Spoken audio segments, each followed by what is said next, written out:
Chers pèlerins, vous êtes la jeunesse de Dieu. Quel que soit votre âge, votre condition physique, votre état de fatigue aujourd'hui, vous êtes, oui, la jeunesse de Dieu.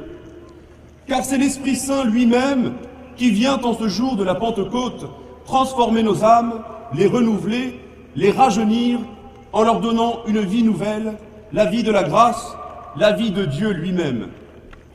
Vous êtes désormais forts de la force de Dieu, vivant de la vie de Dieu, animés par le feu que le Saint-Esprit est venu répandre à travers vous dans le monde entier. Vous êtes la jeunesse de Dieu, selon les paroles du psaume que le prêtre dit chaque jour en montant à l'autel.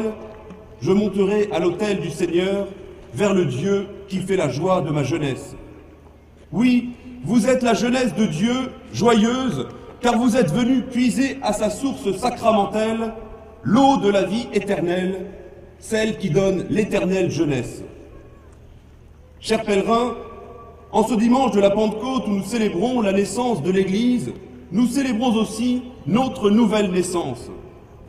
Conformément aux paroles de notre Seigneur Jésus-Christ, nul s'il ne renaît de l'eau et de l'Esprit ne peut entrer dans le royaume de Dieu.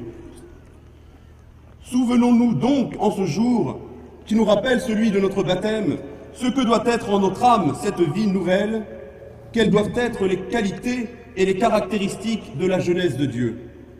La jeunesse de Dieu est belle, elle est véridique, elle est héroïque et elle est courageuse. La jeunesse de Dieu est belle d'abord parce qu'elle est noble et pure. L'eau du baptême versée sur notre âme y a effacé la tache originelle en nous rendant l'amitié de Dieu. La grâce a illuminé nos intelligences, nos volontés, pour les configurer à Jésus-Christ. Il n'y a plus dès lors place en nous pour les compromis ou pour les demi-mesures, et moins encore pour les capitulations et les trahisons. Être chrétien, c'est aimer Jésus-Christ de tout son cœur et par-dessus toute chose. Notre âme n'est belle que lorsqu'elle est illuminée par l'amour de Dieu, car cet amour nous élève bien au-delà de notre propre nature. Être chrétien, c'est donc aussi haïr le péché, haïr le mal sous toutes ses formes, sans concession, sans nous mentir à nous-mêmes. Bien sûr, Dieu connaît nos faiblesses. Il connaît mieux que nous nos incapacités, nos blessures, les difformités de nos âmes, de nos corps et de nos sensibilités. Mais il veut nous en sauver, nous en délivrer. N'a-t-il pas donné sa vie pour nous sauver de nos propres fautes? Le sang de Dieu fait homme ne serait-il pas assez puissant pour nous transformer et faire de nous un peuple de saints? Être jeune, c'est donc lutter sans se lasser, chaque jour avec force et courage, contre les tentations du démon, du monde et de la chair, contre tout ce qui nous réduit à l'état de consommateur ou d'objet de consommation. La pureté du cœur et la pureté du corps sont les privilèges de la jeunesse chrétienne. Je m'adresse en particulier à vous, mesdemoiselles, jeunes filles chrétiennes. Soyez belles de la beauté de Jésus-Christ. Mettez tout votre honneur à reproduire en toutes circonstances cette grandeur et cette noblesse de la femme qui font la fierté du christianisme. Les ennemis de la foi, d'Orient et d'Occident, ont bien compris que c'est en s'attaquant à cette image de la femme qu'ils détruiraient la civilisation chrétienne. Vous êtes le dernier rempart contre la décadence morale de notre société. Et vous, jeunes gens, ne vous laissez pas enchaîner par l'esclavage du péché, ne vous laissez pas tromper par la facilité et la séduisante banalité du vice. Chaque lutte est au contraire déjà une victoire, une conquête qui édifie en nous et dans le monde le beau visage de notre Seigneur Jésus-Christ. La virilité chrétienne se construit dans la chasteté, dans le détachement, dans l'humilité des âpres combats, dans le regard chrétien sur les autres et sur soi-même, mais surtout dans la foi et dans l'espérance. La jeunesse de Dieu, ensuite, est véridique et réaliste, car il est en effet une compromission bien plus grave que les défaillances de la chair. C'est le renoncement à la pureté de notre foi, à la pérennité de l'enseignement de l'Église, à la noblesse de la vérité. Ne nous laissons pas séduire par les mensonges de l'esprit du monde et par les faux idéaux de liberté qui méprisent les droits de Dieu. Les libéraux, de droite comme de gauche, fils de la Révolution, veulent nous faire croire qu'il faudrait déformer les principes chrétiens et jusqu'aux lois les plus fondamentales de l'humanité pour plaire aux hommes et pour s'en faire accepter. La jeunesse de Dieu, parce qu'elle a le sens du réel, n'accepte pas ces compromissions et ces trahisons. Quel qu'en soit le prix, nous mettrons notre honneur à défendre notre foi, à défendre la loi du bien et du vrai.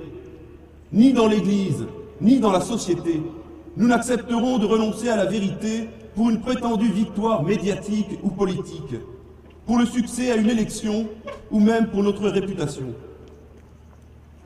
À force de compromission, à force de renoncement, tentés par cet esprit du monde, les catholiques se sont vus toujours plus discrédités, méprisés, déshonorés. Il est temps, nouvelle jeunesse de Dieu, que nous retrouvions le sens et le devoir de vérité. Nous devons être les défenseurs des droits de la vérité contre l'erreur.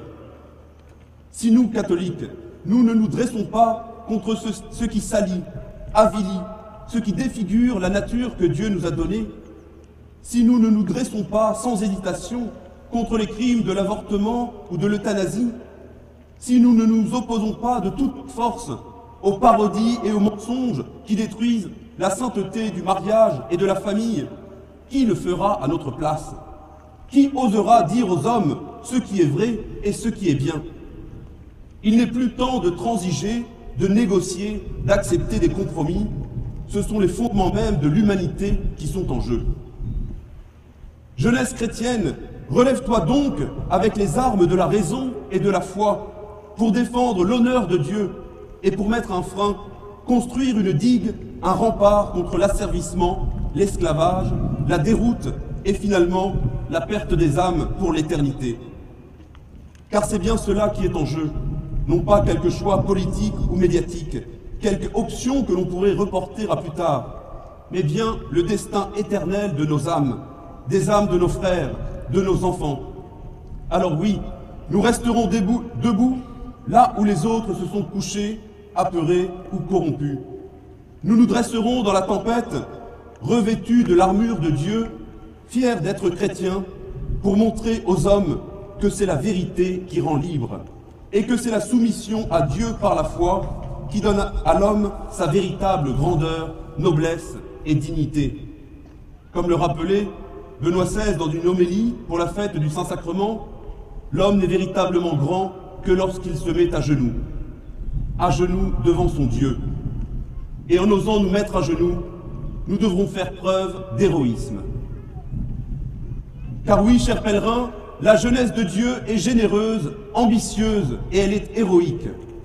En marchant aujourd'hui sur les routes de France, nous prenons la suite d'une foule de saints et de héros, ceux qui ont construit notre pays au prix de leur vie et dont nous sentons la présence à nos côtés, eux qui nous entraînent dans leur sillage de sainteté en nous prêchant le renoncement, l'abnégation, le don de soi, la bravoure. Nous, jeunesse d'aujourd'hui, serions-nous donc moins généreux?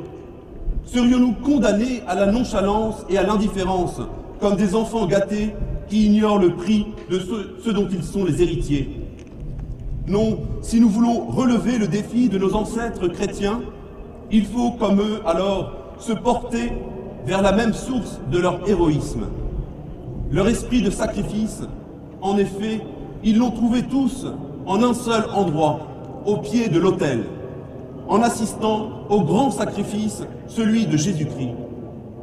Comme les saints qui ont forgé la France, l'Europe et le monde chrétien, nous aussi venons alors avec confiance, avec amour, apprendre, puiser au pied de la croix, sur l'autel pendant la Sainte Messe, le sens du sacrifice. C'est le saint sacrifice de la messe qui a forgé la chrétienté. Aimons pour cela les belles liturgies de notre Église catholique, cette liturgie intemporelle et sacrée.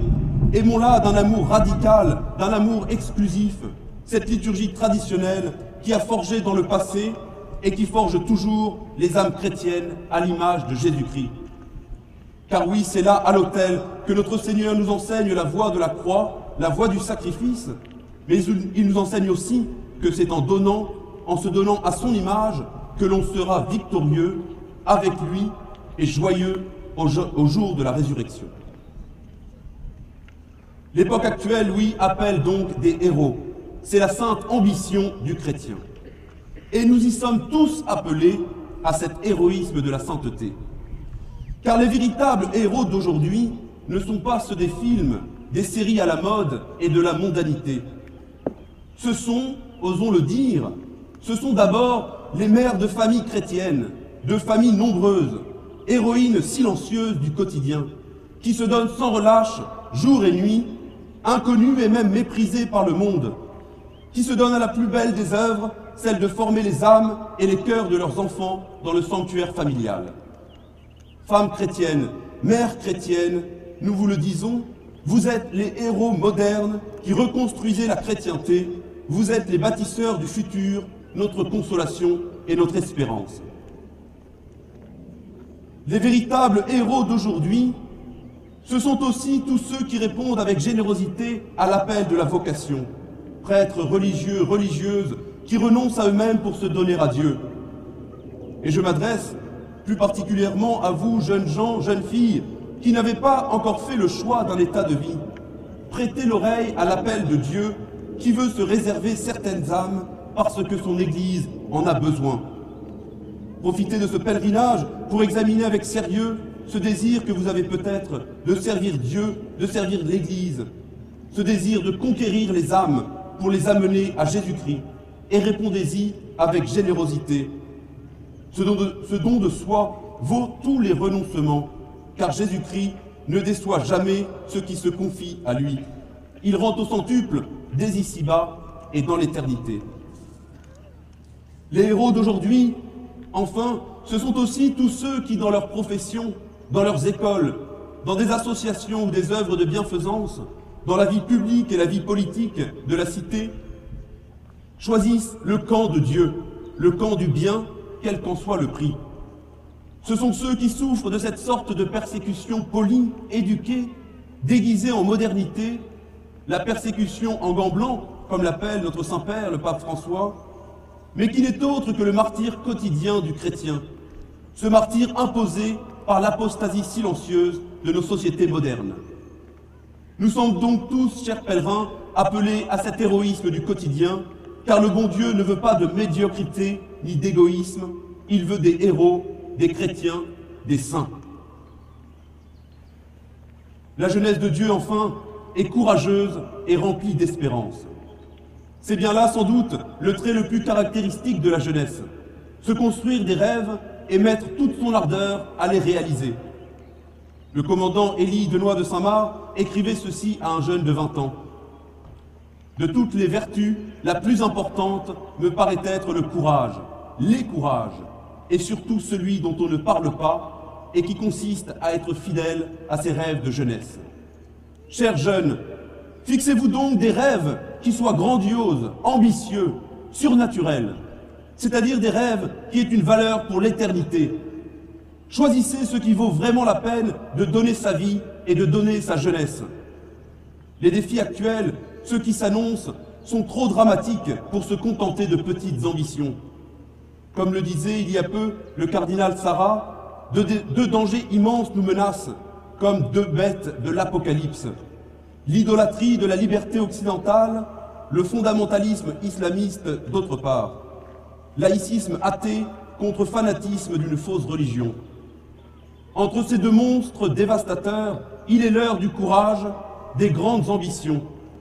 Il n'est plus temps de nous diviser dans des guerres fratricides, dans des querelles de clochers ou dans des combats secondaires. Il est temps au contraire d'unir nos forces autour d'un unique étendard, celui de Jésus-Christ, afin de ne pas assister immobile, muet, impuissant à la ruine de la civilisation chrétienne.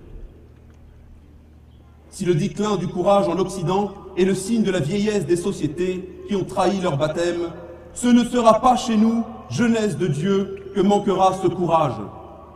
Au contraire, nous avons l'ardeur de la jeunesse, les nobles dévouements de ceux qui s'élancent vers le ciel.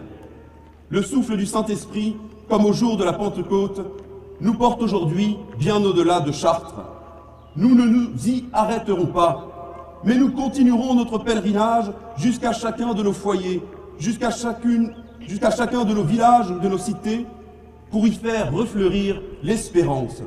Nous reprendrons les instruments de la foi, du génie et de l'art chrétien, comme les bâtisseurs, les croisés et les missionnaires du passé, pour y répandre le feu ardent de l'esprit, pour rebâtir et faire renaître la chrétienté dans notre beau pays de France et bien au-delà. Que la très sainte Vierge Marie, Mère de Dieu, Mère de l'Église, Reine de France, Reine de nos cœurs, elle qui nous guide depuis Paris, nous accompagne jusqu'à Chartres et nous portera bien au-delà. Que Notre-Dame de la Sainte Espérance fasse naître en nous cette nouvelle jeunesse, qu'elle l'entretienne et la renouvelle sans cesse, cette jeunesse éternelle, belle et pure, noble et véridique, héroïque, courageuse et toujours fidèle, au nom du Père, du Fils et du Saint-Esprit, ainsi soit-il.